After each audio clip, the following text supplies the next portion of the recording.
Bem-vindo ao Terra 4.0.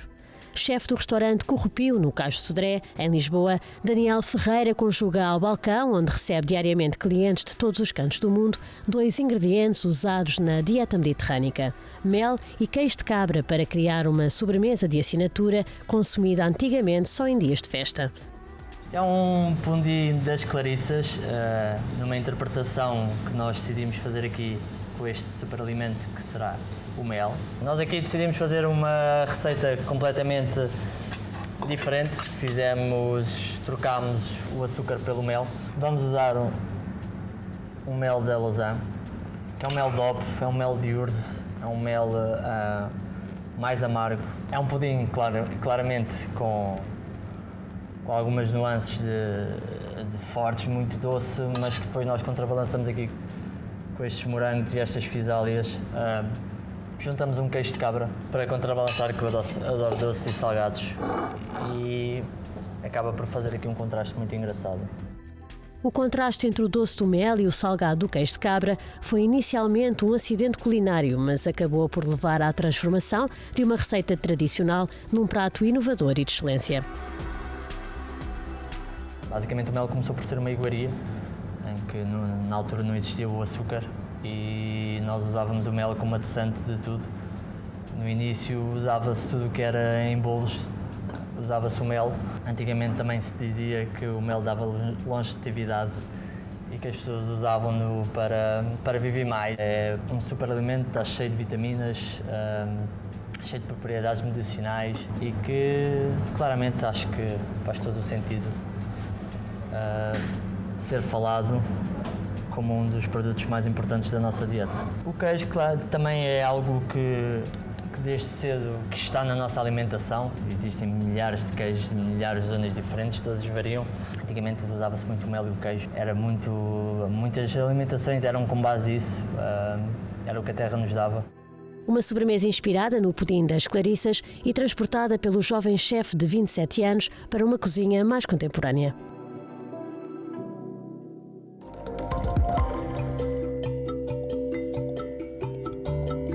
Susana Carrolho e o irmão Pedro sempre foram apaixonados por animais e a curiosidade pela produção de queijos fez com que se instalassem na freguesia do Termagal. Assim nasceu em Abrantes a queijaria Brejo da Gaia e a produção cabril destes dois jovens agricultores. O queijo sempre fez parte da dieta mediterrânica. O queijo sempre fez parte da nossa alimentação. Era muito comum as pessoas, depois de um almoço ou de um jantar, e tal como se mantém em muitas casas, comerem um pouco de queijo. O verdadeiro português tem sempre um queijinho em cima da mesa. Apesar de ser um território pequeno, Portugal tem uma grande tradição na produção de queijos, oferecendo um sem número de variedades.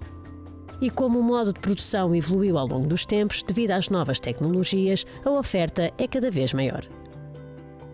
Antigamente os queijos eram curados, hoje em dia já não há tanto isso nas queijarias, embora haja uma ou outra artesanal que possa ter essa cura ao ar livre, mas os queijos eram curados de acordo com a temperatura e a umidade existente naquela localidade e naquela época do ano. Hoje em dia já conseguimos transformar e fazer todo o tipo de queijos, porque temos já essas câmaras com essa umidade e essa temperatura artificialmente, onde conseguimos dar ao produto de queijo e às bactérias que o compõem as necessidades que eles necessitam para fazer aquilo que nós pretendemos.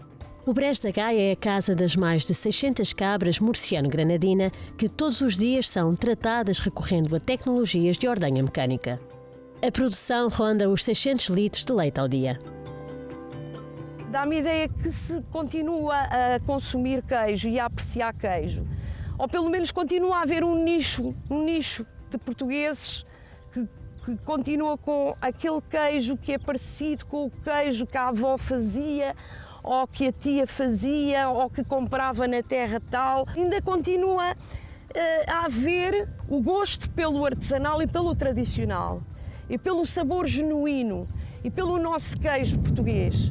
Continua a nossa tradição. Eu penso que morrer a tradição do consumo de queijo, não. O queijo português é um queijo com raízes e é um dos melhores queijos do mundo. Dos curados aos frescos, a queijaria Brejo da Gaia produz queijos genuínos e conta já com uma história reconhecida e premiada.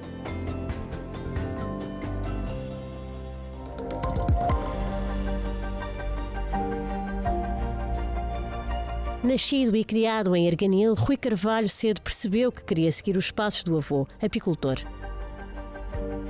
E uma aventura que começou com 50 colmeias rapidamente se transformou em 250, todas colocadas estrategicamente na Serra do Açor. O meu avô, portanto, teve colmeias durante muitos anos, em que era ele mesmo, nessa altura, que as fabricava, porque ele era carpinteiro. E hoje eu ainda possuo algumas colmeias dele. Eu comecei com ele a ir ajudar na extração do mel. Não era que mexesse muito nas colmeias, porque também tinha algum pavor a abelhas nessa altura, mas ajudava-lhe na cresta.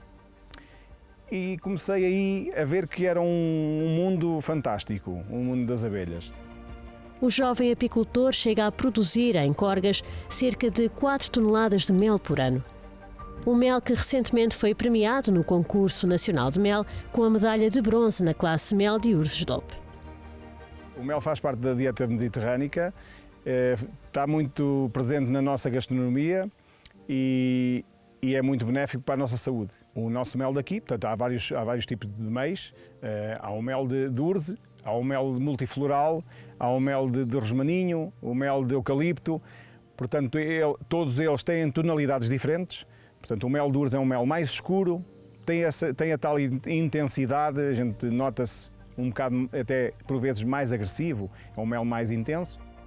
O mel possui diversas propriedades benéficas para a saúde. Melhora a vitalidade do coração e ajuda a controlar a ansiedade e o colesterol.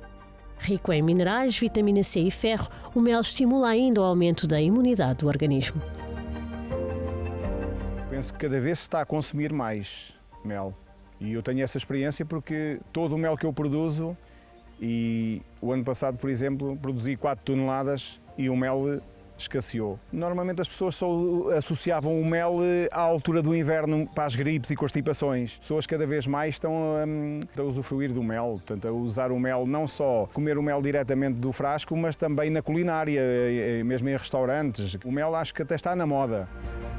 Muito utilizado na dieta mediterrânica, o mel tem diversas utilidades, mas tem vindo a ganhar ainda uma maior reputação.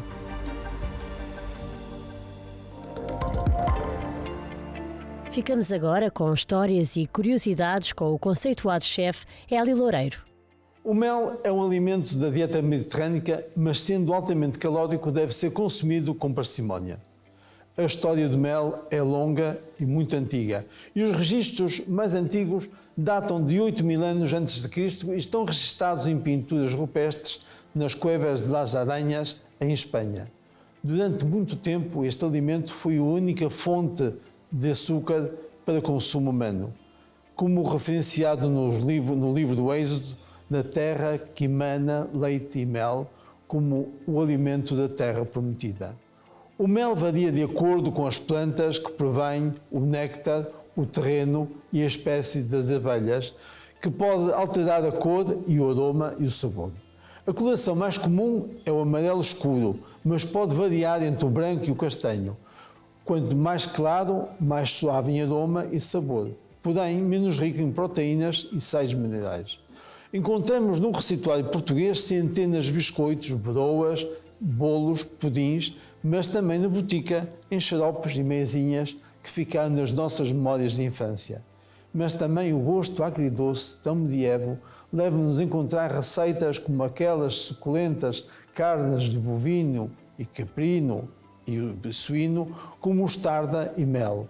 Como diz o adágio popular, palavras agradáveis são como favos de mel, doces para a alma e medicina para o corpo.